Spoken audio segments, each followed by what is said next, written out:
What's up, everybody? Welcome back to my channel. My name is Tamisha, also known as Mrs. COTA. So today I am going to be talking about clinical reasoning, right? How to develop your clinical reasoning skills before you sit for your NBCOT exam, and what you need to know and what you can do right now to improve. If you want to know, I suggest you stay tuned.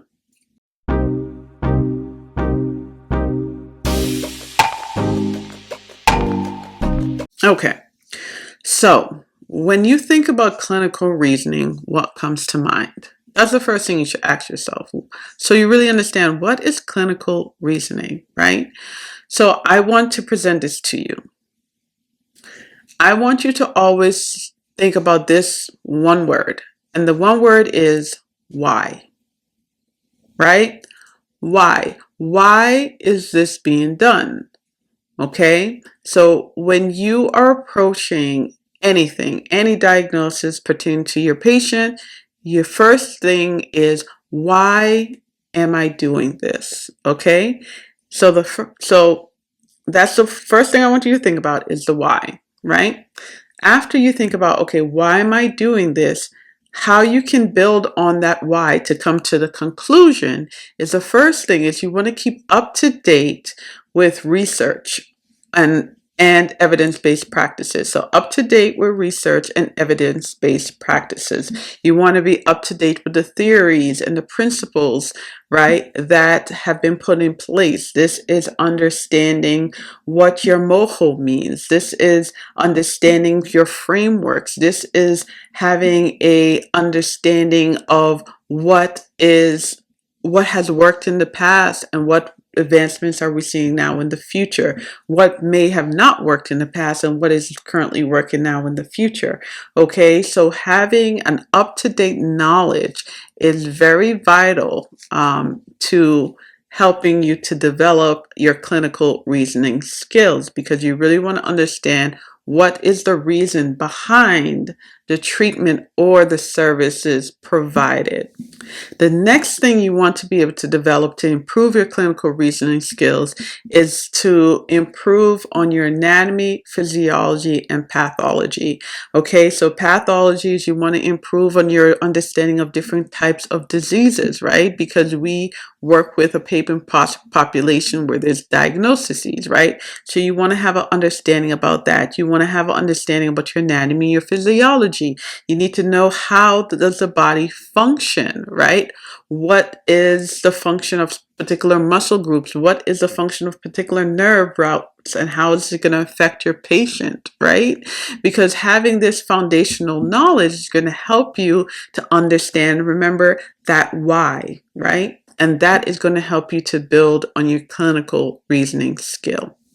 So the next thing you want to be able to do is, you want to work on finding case studies and reading scenarios. All right. This too, and I think this is often overlooked quite often, but in order to develop and improve your clinical reasoning, or I should say just simply the way of thinking, is you need to understand, what does a real life situation or real life problem or real life experience look like.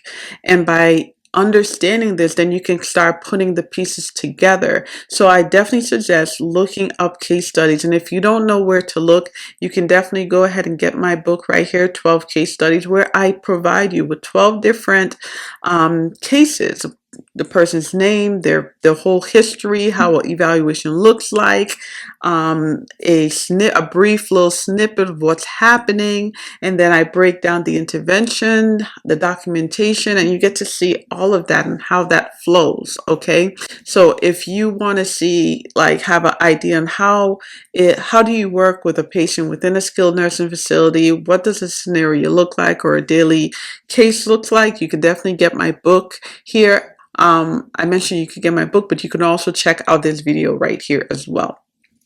Okay, so again, go look up scenarios, go find case studies. That's going to help you understand the thinking of the clinician, help you understand what's happening with the patient as well. And when you read those scenarios, you want to think to yourself, okay, what are the intervention that I can implement?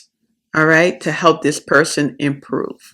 You could collaborate with your peers, right? You're all going out into your field work. You're all preparing for a career in occupational therapy. Definitely collaborating and seeing if you are all on the same page or the viewpoints of others. This is powerful. Definitely have a discussion with your professors and ask them their opinion on different scenarios. And this all can help you develop your clinical skills. And then when you guys do get into the field, you're going to notice that this is something you're constantly doing, is bouncing ideas off of each other, especially when you have a complex case and you're not sure what to do. This is always going to come in handy. The last thing I would tell you to do is to reflect. Reflect on your fieldwork experience, right? How did that go? Right? What went well, what didn't go well. Be sure to speak with your clinical supervisor on ways that you can improve your awareness, your understanding, your interpretation. If you want to learn more on how you can develop your critical thinking skills, I definitely have a video that you can go ahead and watch on my channel. Just go ahead and look it up in my videos. That is like a must watch video if you want to understand critical thinking. Okay, and all of that is going to help you build up to develop overall your clinical reasoning skills. So I hope that this was helpful. Again, if you have any questions or you want me to cover a particular topic, just go ahead and leave me your questions in the description below, and I will do my best to answer it for you. If you are struggling, okay, with your clinical reasoning skills and you're like, man, I hear what you're saying to me, but I'm still having a difficult time really grasping this, go ahead and check out my course, Study with a COTA. In this course, I definitely break down how to study for the NBCOT exam, as well as there's a section there that focuses primarily on critical thinking, critical reasoning building. All right, till next time, guys. Bye-bye.